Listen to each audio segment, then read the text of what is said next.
Good evening, and welcome to the Post-Meridian Radio Players podcast. My name is Detective Sergeant Sargent, currently undercover in a mysterious castle far underground. The woman who rules over this castle appears to have gone on a holiday. I haven't seen her for at least 48 hours, so this might be my chance to finally rescue the man I was sent here to find, the infamous Nick Scratch. I'd ask for luck, but there's no need. I'm a professional. I'm going to give it a go as soon as I'm done hosting this week's episode. Speaking of, let's see what's in the vault this week. You're in for a treat this episode, as it's another detective, a famous detective. None other than the great detective, Mr. Sherlock Holmes. You all know him, yes? I don't mind admitting it was this very adventure you'll hear tonight that inspired me to apply to Scotland Yard.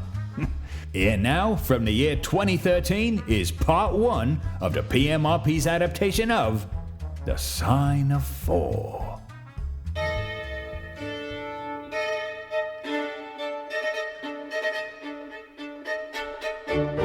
The Post-Meridian Radio Players present The Sign of 4, or The Problem of the Sholtos, by Sir Arthur Conan Doyle. The Sign of 4 might never have been written had it not been for Oscar Wilde. In 1889, Arthur Conan Doyle's career was at a crossroads.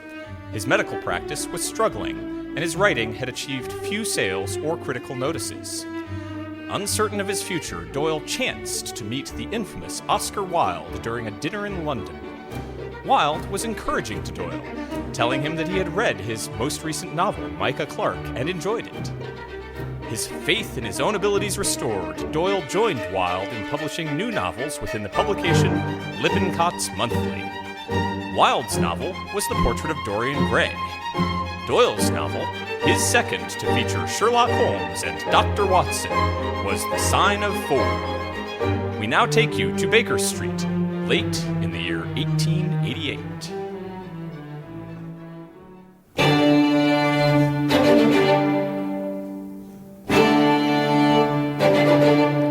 Sherlock Holmes took his hypodermic syringe from its neat Morocco case. With long, sinewy fingers, he rolled back his left shirt cuff, revealing his forearm dotted and scarred with innumerable puncture marks. Finally, he thrust the sharp point of the needle home and sank back into his velvet-lined armchair with a long sigh of satisfaction. Which is it today? Morphine or cocaine? Cocaine. A 7% solution. Would you care to try it? No, indeed. My constitution is still not recovered from the Afghan campaign. I cannot afford to throw extra strain upon it. I suppose, Watson, that cocaine's influence is physically bad. You suppose? But my mind rebels at stagnation. I abhor the dull routine of existence and crave mental exaltation. Give me problems, give me work, give me the most abstruse cryptogram, and I can dispense with artificial stimulants. That is why I have created my own particular profession.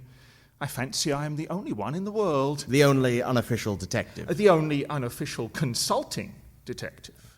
I am the last and highest court of appeal in detection. When Gregson, Lestrade, or Athelney Jones are out of their depths, which is their normal state, they lay the matter before me so I may pronounce a specialist's opinion. I claim no credit. The work itself is my reward. But you yourself had some experience of my methods in the Jefferson Hope case. Yes, indeed. I was never so struck by anything in my life. I even embodied it in a small brochure, A Study in Scarlet. I glanced over it. Honestly, I cannot congratulate you. Observation and deduction is an exact science, but you have attempted to tinge it with romanticism, which produces much the same effect as if you worked a love story into the 5th proposition of Euclid. But the romance was there. I could not tamper with the facts. Some facts should be suppressed, or at least some restraint should be observed in recording them. You spoke just now of observation and deduction. Would you think me impertinent to put your theories to a test? On the contrary, I should be delighted to look into any problem you submit to me. I have here a watch which has recently come into my possession. What can you tell me of the previous owner?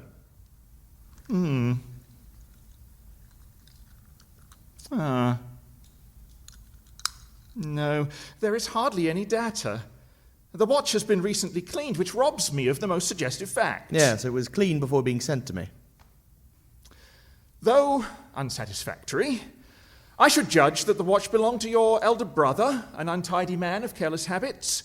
He had good prospects, but threw away his chances, lived for some time in poverty, with occasional intervals of prosperity, and finally, after taking to drink, died. I'm afraid that is all I can gather. This is unworthy of you, Holmes.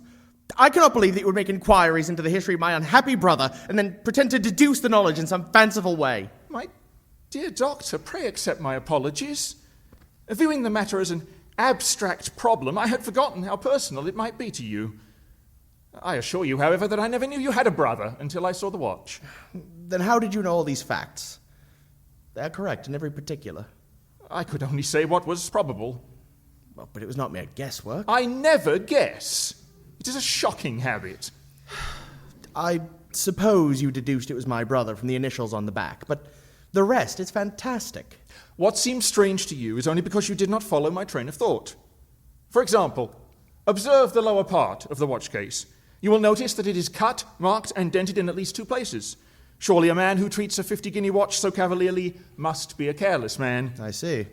It is customary for pawnbrokers to scratch the ticket numbers upon the inside of a watch's case. There are no less than 4 such numbers on this watch. Inference: your brother was often at low water. Secondary inference: he had occasional bursts of prosperity, or he could not have redeemed the pledge. Finally, I ask you to look at the keyhole. Scratches all round, marks where the key has slipped. You will never see a drunkard's watch without them. Where is the mystery in all this? It is as clear as daylight. I should have had more faith in your marvelous faculty. Have you any professional inquiries at present? None. Hence the cocaine.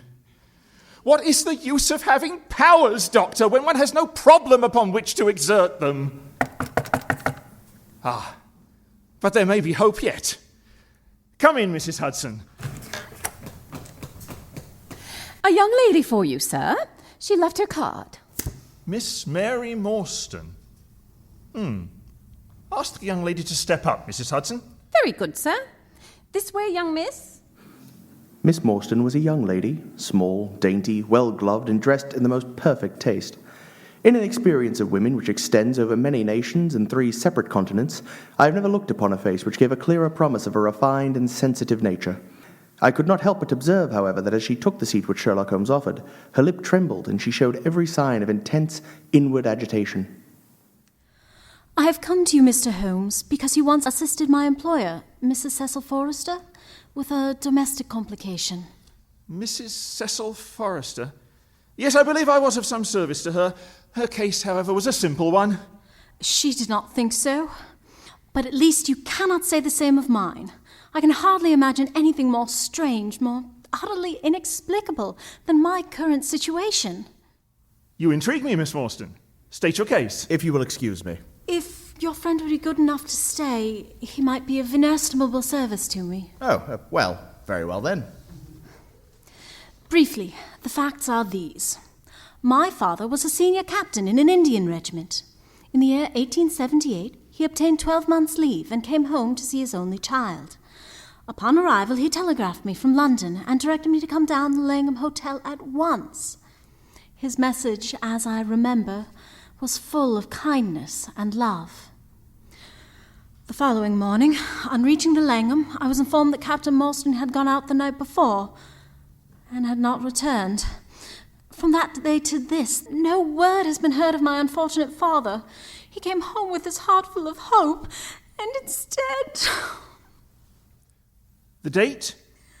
He disappeared upon the 3rd of December, 1878, nearly 10 years ago. His luggage? There was nothing in it to suggest a clue. Some clothes, some books, and some curiosities from the Andaman Islands. He had been one of the officers in charge of convicts there. Had he any friends in town? Only one that we know of, Major Sholto of his own regiment. He had retired some little time before and settled in Upper Norwood. We communicated with him, of course, but he did not even know that his brother officer was in England. Perhaps a subsequent interview? I'm afraid Major Sholto died. When? Upon the 28th of April, 1882. A singular case. I have not yet described to you the most singular part. About 6 years ago, to be exact, the 4th of May, an advertisement appeared in the Times asking for the address of Miss Mary Morstan, and stating that it would be to her advantage to come forward. By the advice of Mrs. Forrester, I published my address in the advertisement column, and the same day a small anonymous cardboard box arrived, which I found to contain a very large and lustrous pearl. Since then, every year upon the same date, there has appeared a similar box containing a similar pearl, without any clue as to the sender. Most intriguing. But these are all events in the past. Surely something recent has occurred to bring you to our doorstep. Yes, Mr. Holmes. This morning I received this letter. Postmark, London SW, date September 7. Man's thumb mark on corner, probably the postman. Particular man in his stationery. No address. Be at the third pillar from the left outside the Lyceum Theatre tonight at 7 o'clock. If you are distrustful, bring 2 friends. You are a wronged woman and shall have justice. Do not bring police. If you do, all will be in vain. Well, this is a pretty little mystery. What do you intend to do, Miss Morstan? That is what I want to ask you. Then we shall most certainly go. You and I and... Why, Dr. Watson is the very man. Your correspondent does say 2 friends. He and I have worked together before. But would he come? I shall be proud if I can be of any service. You are both very kind. I have led a retired life and have no friends whom I could appeal to. If I'm here at 6, it will do, I suppose? You must not be later. We shall look for you at 6, Miss Morstan. Au revoir, then. Au revoir. What a very attractive woman. Is she? I did not observe. Oh, Holmes, you are positively inhuman at times. It is of the first importance not to allow your judgment to be biased by personal qualities. In this case, however... I never make exceptions, especially where women are concerned. I assure you that the most winning woman I ever knew was hanged for poisoning 3 children for insurance money. Besides, there is no great mystery in this matter. The facts offer only one explanation. What, you have solved it already? Well, that would be too much to say. But do you not find the date of Major Sholto's death suggestive? The 28th of April, 1882? I may be obtuse, Holmes, but I fail to see what this suggests. No? You surprise me. Look at it in this way. Captain Morstan disappears. The only person in London whom he could have visited is Major Sholto. 4 years later, Sholto dies. Within a week of his death, Captain Morstan's daughter receives a valuable present, which is repeated year to year, and now culminates in a letter describing her as a wronged woman. What wrong can it refer to except this deprivation of her father? And why should the presents begin immediately after Sholto's death, unless Sholto's heir knows something of the mystery and desires to make compensation? But what a strange compensation. And how strangely made. Why, too, should he write a letter now, rather than 6 years ago? There are certainly difficulties, but I trust our expedition tonight will solve all. I sat in the window pondering Holmes' words, but my mind could not help but run upon our visitor. Her smiles, the rich tones of her voice, the strange mystery which overhung her life. Such dangerous thoughts came into my head that I ran to my desk and plunged furiously into recording my notes upon the case. Who was I, an army surgeon with a weak leg and a weaker bank account, that I should dare to think of such things? At just past the hour, Miss Morstan's four-wheeler pulled up outside of Baker Street. Holmes and I boarded, and we trotted off for the Lyceum Theatre. It was a September evening, and the yellow street lamps streamed out through the London fog, throwing a murky, shifting radiance across the crowded streets. Major Sholto and Papa were in command of the troops at the Andaman Islands, so they grew to be particular friends. Papa's letters were full of allusions to the Major. Do you have any of these letters? No, although I did bring this, a curious paper found in Papa's desk, which no one could understand. I thought you might care to see it, although I don't suppose it could be connected. You are certainly a model client. Let us see now. Paper of native Indian manufacture. Diagram of a large building with numerous passages, one marked with a small cross and inscribed 3.37 from left. 4 crosses in the corner, under which is written the sign of the 4, Jonathan Small, Muhammad Singh, Abdullah Khan, Dost Akbar. It is evidently a document of importance, though I do not see how this bears upon the matter at hand. It has been kept carefully in a pocketbook, for the one side is as clean as the other. It was in his pocketbook that we found it. Preserve it carefully, Miss Morstan. for I begin to suspect that this matter may be much deeper than I had first supposed. We've arrived at the Lyceum.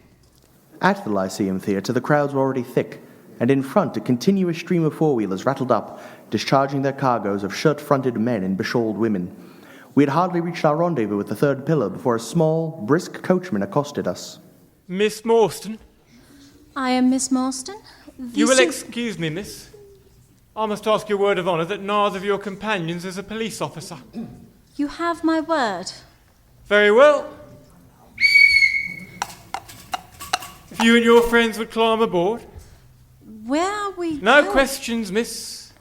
Now, if you please. Very well. We boarded the four-wheeler, and the man who had addressed us mounted the box. He whipped up his horse, and we plunged away at a furious pace through the foggy streets. At first I had some sense of the direction we were driving, but soon, what with our pace and the fog, I lost my bearings and knew nothing, save that we seemed to be going a very long way. Sherlock Holmes, however, was never at fault. Rochester Row. Now, Vincent Square out on the Vauxhall Bridge Road. We're making for the Surrey side, apparently. Yes, I thought so. Now the bridge. You can just catch glimpses of the river. Now, Cold Harbour Lane. Our quest does not appear to take us to very fashionable regions. At last our cab drew up to an isolated house, dark save for a single glimmer in the kitchen window. Our driver quickly escorted us inside. They're here, Mr. Sholto. Show them in, Williams. Show them straight in to me. This way.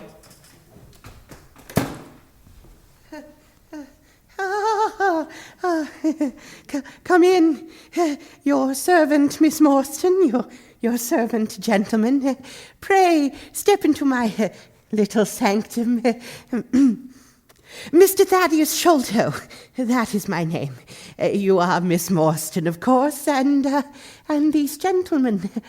This is Mr. Sherlock Holmes and Dr. Watson. Oh, a doctor, have you your stethoscope? I have grave doubts as to my mitral valve. Would you be so kind as to... Afraid I left my stethoscope back in Baker Street. A pity. You'll excuse my anxiety, Miss Morstan. I have long had suspicions as to that valve. Indeed, had your father not strained his heart, he might still be alive. Oh, I see. I knew in my heart that he was dead. I'm so sorry. I can give you every information, and what is more, I can do you justice, whatever Brother Bartholomew might say. But let us have no outsiders, no police or officials. Whatever you say will go no further. I agree. That is well. I trust that you have no objection to the odor of Eastern tobacco. I am nervous, and I find my hookah an invaluable sedative.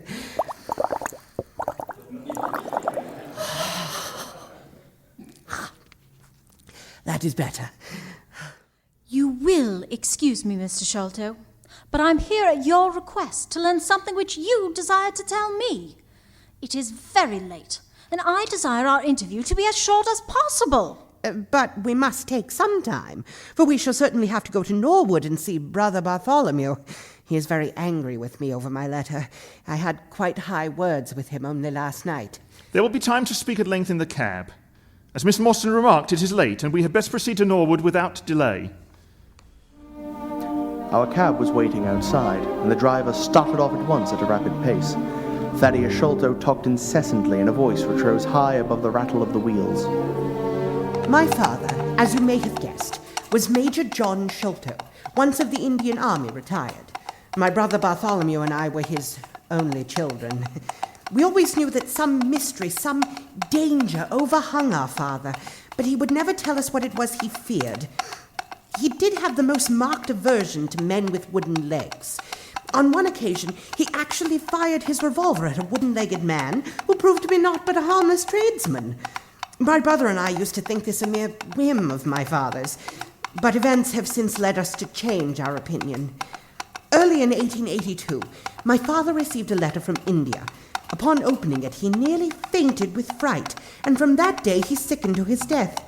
What was in the letter we could never discover, But by the end of April, his condition had deteriorated beyond all hope, and he summoned us to his bedside for a last communication. I shall try and recite it to you in his own words. My sons, one thing weighs heavily upon my mind at this supreme moment. My treatment of poor Morston's orphan. I will tell you now how her father died. Morstan had a weak heart, but concealed it. I alone knew his secret. When in India, he and I chanced into a considerable treasure. I brought it over to England, and on the night of Morstan's arrival, he came straight over here to claim his share. We had a difference of opinion as to the division of the treasure, and soon came to heated words. Morstan had sprung angrily out of his chair, and suddenly he pressed his hand to his heart and fell backwards, cutting his head against the treasure chest. When I stooped over him, I found to my horror that he was dead. I think I feel faint. Take my hand. I quickly realized that there was every chance that I would be accused of his murder. Morstan had told no soul where he had gone that night, and there seemed no necessity why any soul should ever know. You see that I can hardly be blamed in this matter. No. No, my fault lies only in the concealment of his body, and my own cursed greed, which has withheld the treasure from Morstan's orphan, half of which should rightfully be hers. I wish, therefore, to make restitution. You, my sons, will give Morstan's orphan a fair share of the Agra treasure. Now, come close. The treasure is hidden in... No, not him. Keep him out! For Christ's sake, keep him out! Bartholomew and I stared round at the window behind us and saw a horrible face looking in out of the darkness, a bearded, hairy face with wild eyes and an expression of concentrated malevolence. We rushed towards the window, but the man was gone, and when we returned to Father, his head had dropped and his pulse had ceased to beat. We searched the garden that night, but found no sign of the intruder, save for a single footmark and a torn piece of paper affixed to the wall with the words, "The Sign of 4" scrawled across it. What the phrase meant, or who our visitor may have been, we never knew. Here, at last, is a problem which will tax me to the utmost. Pray continue, Mr. Sholto. For months, my brother and I dug and delved in every part of the garden without discovering the treasure's whereabouts. It was maddening to think the hiding place had been on Father's lips the moment he died. As we searched, Brother Bartholomew and I had a heated discussion over the pearls I intended for Miss Morstan. It was all I could do to persuade him to let me send her a detached pearl at fixed intervals so that at least she might never feel destitute. It was a kindly thought, and extremely good of you. We were your trustees, though Brother Bartholomew could not see it so.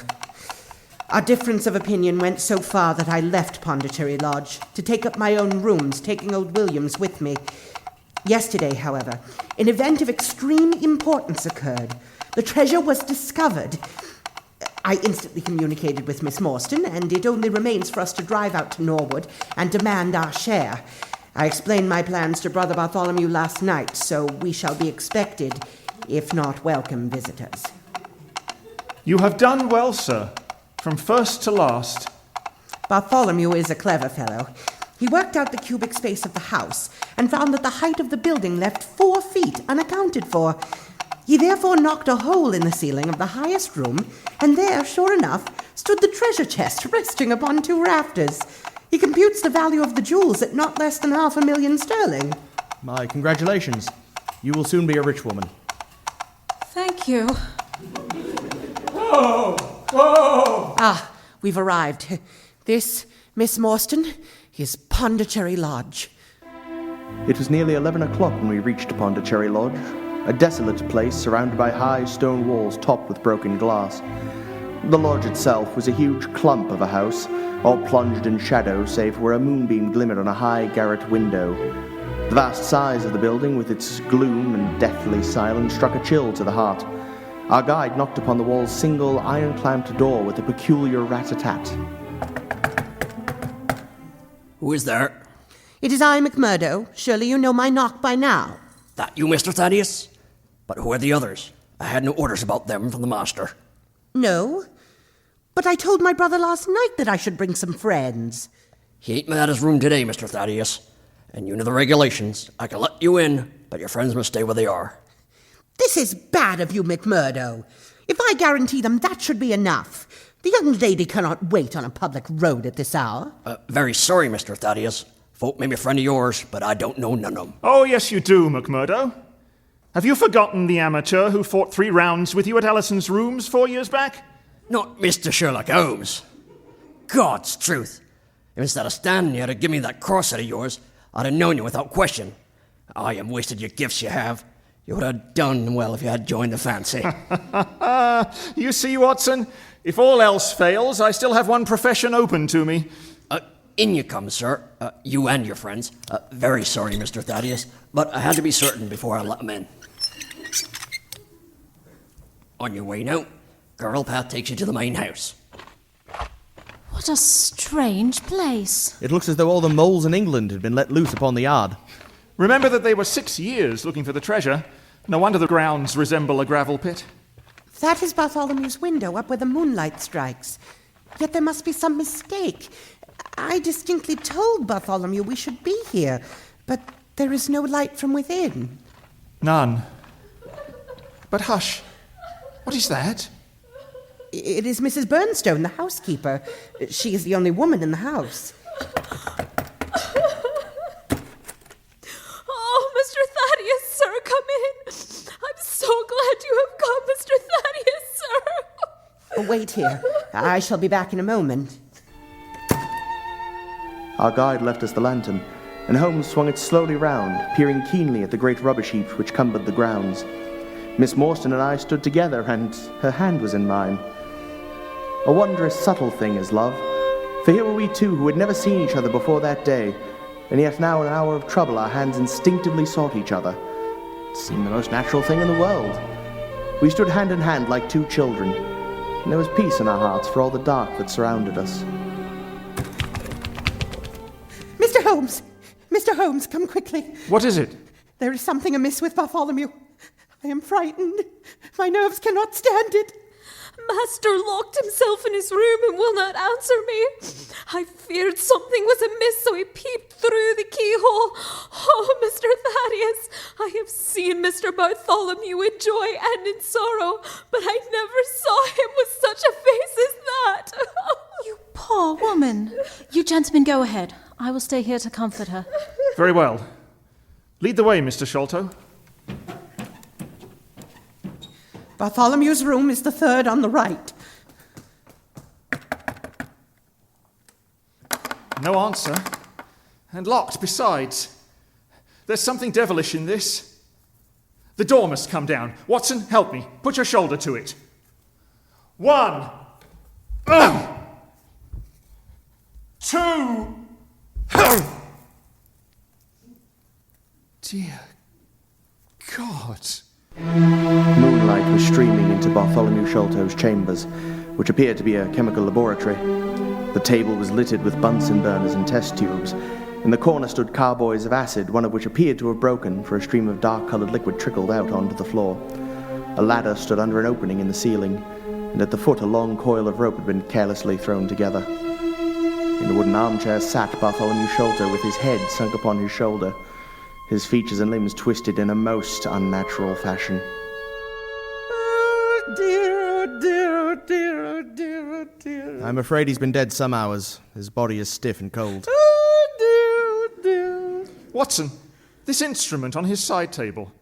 Have you ever seen its like? A stick with a stone head shaped like a hammer. What in the world? And look here, this torn sheet of paper. Ah, note the message inscribed. The sign of the 4. In God's name, what does it all mean? It means murder, Mr. Sholto. Ah, look here, just above the ear. Pick it out, Watson, but be careful, for it is poisoned. I've never seen a thorn like it. Long, sharp, its point looks glazed with a gummy substance. Is that an English thorn? No, certainly not. No! Oh, no! Mr. Sholto? The treasure! They have robbed him of the treasure! And I was the last person who saw him. I argued with him, and now he is dead. And the police shall be called, and I shall be suspected. I am sorry. You have no reason to fear, Mr. Sholto. Take my advice and drive down to the station. Report the matter to the police. We shall wait here until your return. Of course, of course. Oh, dear, I know I shall go mad. I just know it. Now, Watson, we have half an hour to ourselves. Let's make good use of it. Simple as the case seems now. Simple? Holmes, this affair grows darker by the moment. On the contrary, it clears every instant. I only require a few missing links before my case is complete. Now to work. Firstly, how did these folks come, and how did they go? The door has not been opened since last night. Perhaps the window? No, it is snibbed on the inside. Let us open it. No water pipe near. Roof quite out of reach. And yet... Ah! See here, Watson. This mark on the sill? This really is a very pretty demonstration. That is not a footmark. It is something much more valuable to us. It is the impression of a wooden stump. The wooden-legged man. Quite so. But there has been someone else, a very able and efficient ally. Could you scale that wall, Doctor? We're a good 60 feet from the ground. No footholds nor crevices in the brickwork. It's absolutely impossible. Without aid, it is so. But suppose you had a friend who lowered you a good stout rope, like the one which I see by the ladder. Then you might swarm up, wooden leg and all. You would depart in the same fashion, of course, and your ally would draw up the rope, shut the window, snip it on the inside, and get away in the same way he originally came. This is all very well, but this mysterious ally... Ah, yes, the ally. There are features of interest about him which lift the case from the commonplace. How came he into the room? The door is locked, the window is inaccessible. Perhaps the chimney? No, the grate is too small. How, then? How often have I said to you that when you have eliminated the impossible, whatever remains, however improbable, must be the truth? The hole in the roof. He must have done so. Up the ladder, Watson, and quickly. Time is short. We shall extend our researches to the room above, the secret room in which the treasure was found. Up you go, old man. The lantern, if you please. Thank you. Small chamber, about 10 feet by 6, floor formed by rafters, thick layer of dust. The roof. Ah, here, you see? A trapdoor which leads out onto the roof. This, then, is the way by which number 1 entered. And indeed, Watson, look here, outlined in the dust. Footprints. Oh, but barefoot. And so small. Holmes, a child has done this horrid thing. There is nothing more to be learned here. Let us go back down. Holmes, those tiny footmarks. How do you explain... What is your theory? All will be clear soon enough. But hello, we are certainly in luck. Sholto's carboy is cracked, and number 1 has had the misfortune to tread in the creosote. You can see the outline of his small foot at the side of this evil-smelling mess. But what does that give us? Why, we have him, Watson. We have him. I know a dog that would follow that scent to the world's end. Sergeant, I want you to gather But hello. in the servants' quarter. Sholto has returned with the accredited representatives of the law. Now, before they come, some instructions for you, Watson. Or perhaps you are too tired? By no means. I don't think I could rest until I've seen this matter through. Good man. You must escort Miss Morstan home to Mrs. Cecil Forrester's in Lower Camberwell. It's not very far. After, I wish you to go on to Pinchin Lane. The third house on the right-hand side is a bird stuffer's, Sherman by name. Tell him, with my compliments, that I want Toby at once. A dog, I suppose. Yes, a queer mongrel with a most amazing power of scent. I would rather have Toby's help than that of the whole detective force of London. And speaking of which, here comes... My goodness, it's a Thelny Jones. Here's a business. Here's a pretty business. Who are all these people? Why, the house seems as full as a rabbit warren. I think you must remember me, Mr. Athelney Jones. Why, of course I do. It's Mr. Sherlock Holmes, the theorist. I'll never forget how you lectured us all on inferences and effects in the Bishopgate jewel case. It's true you set us on the right track, but you'll admit it was more good luck than good guidance. It was a very simple piece of reasoning. Oh, come now, never be ashamed to own up. But what is all this? Bad business. Bad business. Stern facts here. No room for theories. How lucky I was at the station when the message arrived. Step outside, Sergeant, and you too, Mr. Sholto. Your doctor friend can remain. Now, what do you think the man died of? Oh, this is hardly a case for me to theorize over. Dear me. Door locked, I understand. Jewels worth $500,000 missing. How is the window? Fastened, but there are prints on the sill. Well, if it was fastened, the prints had nothing to do with the matter. That's common sense. Man might have died in a fit. But the jewels are missing. Oh, there is that. I have a theory. These flashes come upon me at times. Sholto was, by his own confession, alone with his brother last night. The brother died in a fit, and Sholto walked off with the treasure. How's that? At which the dead man very considerately got up and locked the door from the inside. Well, there's a flaw there. Let us apply common sense to the matter. This Thaddeus Sholto was with his brother. The brother is dead, this much we know. The jewels are gone, so much we also know. No one saw the brother from the time Thaddeus left him, and Thaddeus is evidently in a most disturbed state of mind. His appearance is, well, not attractive. You see how my net begins to close around Thaddeus. You are not quite in possession of the facts. This splinter of wood, which I have every reason to believe is poisoned, was in the man's scalp. This mysterious note was on the table, and beside it lay this rather curious stone-headed instrument. How does all that fit into your theory? Confirms it in every respect. House is full of Indian curiosities. If this splinter is poisonous, Thaddeus may well have made murderous use of it. The note is a blind as like as not. The only question is, how did he depart? Of course. Here, Mr. Theorist. Here is a ladder. Perhaps there is a hole in the roof. You see, facts are better than theories. My view of the case is confirmed. There is a trapdoor communicating with the roof, and it is partly open. It was I who opened it. Oh, indeed. Well, you did notice it then? Well, whoever noticed it, it shows how our gentleman got away. Let me just come down the ladder, and I'll show you how we administer justice at the yard. Inspector! Sir? Ask Mr. Sholto to step inside. Yes, sir. Mr. Sholto, I arrest you in the Queen's name as being concerned in the death of your brother. Don't fret, Mr. Sholto. I think I can clear you of the charge. Oh, don't promise too much, Mr. Theorist. You may find it a harder matter than you think. Not only will I clear him, Jones, but I will make you a present. A description of one of the two people in this room last night. His name, I have every reason to believe, is Jonathan Small. He is poorly educated, short, active, with a wooden stump for his right leg. He is middle-aged, unkempt, much sunburned, and has been a convict. These few indications may be of some assistance to you. The other man... the other man? ...is a rather curious person. I hope to introduce you to the pair of them before long. The police had brought a cab with them, and in this I escorted Miss Morstan back to her home. She has told me since that she thought me cold and distant upon that journey. She little guessed the struggle within my breast. If Holmes and I were successful, she would be rich.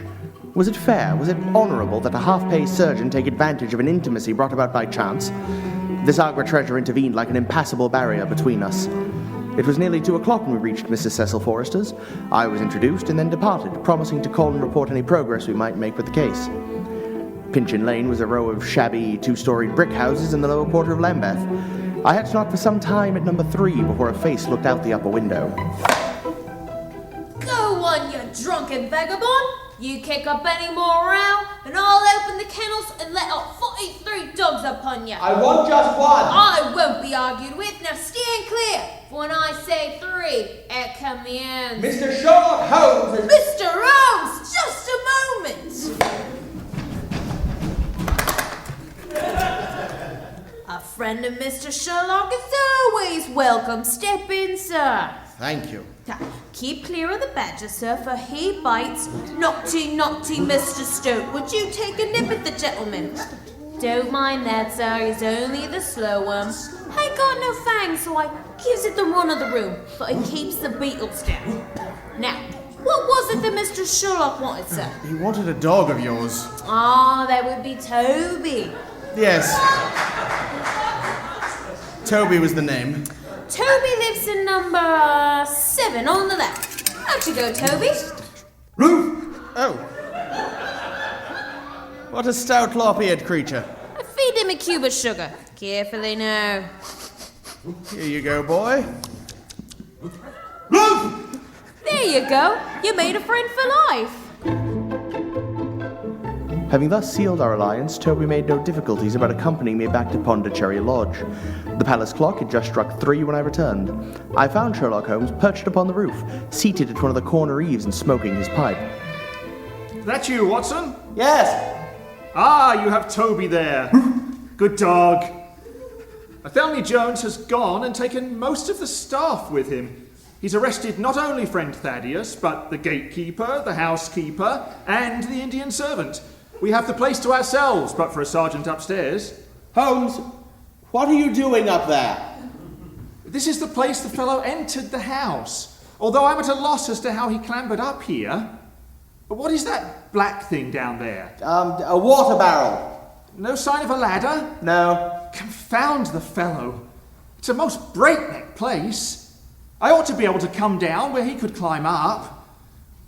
The water pipe feels pretty firm. Here goes, anyhow. Oh. Holmes! Oh. Holmes, be careful! Oh. Holmes, you all right? Right as rain, Watson. The water barrel broke my fall. But it was easy enough to follow the fellow's path across the roof. Tiles were loosened the whole way along, and in his hurry he dropped this. The cigarette case? With half a dozen thorns inside, like that which struck Bartholomew Sholto. They're hellish things. I'm delighted to have them, for there is the less chance of you or me finding one in our skin before too long. Now, are you game for a trudge across London, Watson? Certainly. Your leg will stand it? Oh, yes. Hello, Toby. Look what I have for you. A handkerchief soaked in creosote. Good old Toby. Smell it, Toby, smell it. He has the scent, Watson. Oh, and he's off like a shot. Hold the leash tight. We don't want him to get away. He's heading to that gap in the boundary wall. No doubt where our quarry gained access to the estate. The smell of creosote is very strong. Roof! And indeed, Watson, there's the print of a wooden leg stump. What a lucky thing we've had no rain since yesterday. The scent will lie upon the road in spite of their 8 and 20 hours start. Through the gap now and... Seek, Toby, seek! Oh, he's amazing, Holmes. He never hesitates, just follows the scent without pause. Toby's nose is a treasure, to be sure. But do not imagine that I depend upon the mere chance one of these fellows put his foot into creosote. I could have traced them in many different ways. This, however, was the readiest, and I should be culpable if I neglected it. I marvel at your deductions in this case even more than the Jefferson Hope murder. How could you describe with such confidence the wooden-legged man? Sure. Simplicity itself. Consider. 2 officers in command of a convict camp, Morstan and Sholto, learn of a secret treasure. A map is drawn for them by an Englishman named Jonathan Small, signed somewhat dramatically, the Sign of the Four. I remember his name was upon the chart in Captain Morstan's possession. Just so. Aided by this chart, the officers, or at least one of them, retrieves the treasure and brings it to England, betraying Small in the process. Now, why did Jonathan Small not collect the treasure himself? The answer is obvious. Jonathan Small and his associates were themselves convicts. But this is mere speculation. It is the only hypothesis which covers the facts. Major Sholto remains at peace for some years, happy in possession of his treasure. Then he receives a letter from India which gives him a great fright. Now, what was that? A letter saying that the men he had wronged had been set free. Escaped is more likely. What does Sholto do then? He guards himself against a wooden-legged man. A white man, mind you, for he fires a pistol at a white tradesman. Only one white man's name is on the chart, therefore we may say with confidence that the wooden-legged man is Mr. Jonathan Small. But his appearance, how did you deduce his appearance? Well, he must be middle-aged and sunburned after serving time in such an oven as the Andamans. His height is readily calculated from the length of his stride, and his hairiness was the one point which impressed itself upon Thaddeus Sholto when he saw him at the window. I don't know that there is anything else. And his associate? Oh, well, he is no great mystery, but you will know all about him soon enough. Have you a pistol, Watson? I have my stick. Fortunately, I brought my own. We may need it if Toby can locate their lair. Small I shall leave to you, but if the other turns nasty, I shall shoot him dead. Toby seems to be guiding us towards the docks. Yes, I suspected as much when he guided us through Kensington Lane. But hello? Toby seems confused. He's waddling in circles. What the deuce is the matter with the dog? Surely they would not take a cab from here or go off in a balloon. Perhaps they stood here for some time. Where are we now? The corner of Knight's Place? Roof! Roof! Oh, he's off again. Ah, and with such energy. The scent must really be hot now. We're near the end of our journey, Watson. Be prepared. Our course now ran down 9 elms until we came to a large timber yard. Here the dog, frantic with excitement, raced through the gate, ploughed through the sawdust and shavings, and finally, with a triumphant yelp, sprang upon a large barrel. With lolling tongue and blinking eyes, Toby stood upon the cask, marked creosote, looking from one to the other of us for some sign of appreciation. Look, Watson, I should have anticipated this. Creosote is much used about London, especially for the seasoning of wood. Poor Toby is not to blame. What now? Toby has lost his character for infallibility. We must get on the proper scent again. Evidently what puzzled the dog at the corner of Knight's Place was that there were 2 different trails running in opposite directions. We took the wrong one. It only remains to follow the other. We led Toby back to the place where he'd committed his fault. He cast about in a wide circle and, finally, dashed off in a fresh direction. Good, Toby! We're on the true scent now. He's headed down Board Street towards the riverside. There's the river, but... A wharf! The trail ends at a wharf. Blast the luck! They must have taken a boat from here. These fellows are sharper than I expected. They have, I fear, covered their tracks. The scent is lost, Watson. Our quarry has escaped. That was part 1 of The Sign of 4 by Sir Arthur Conan Doyle. The investigation will continue after a brief intermission.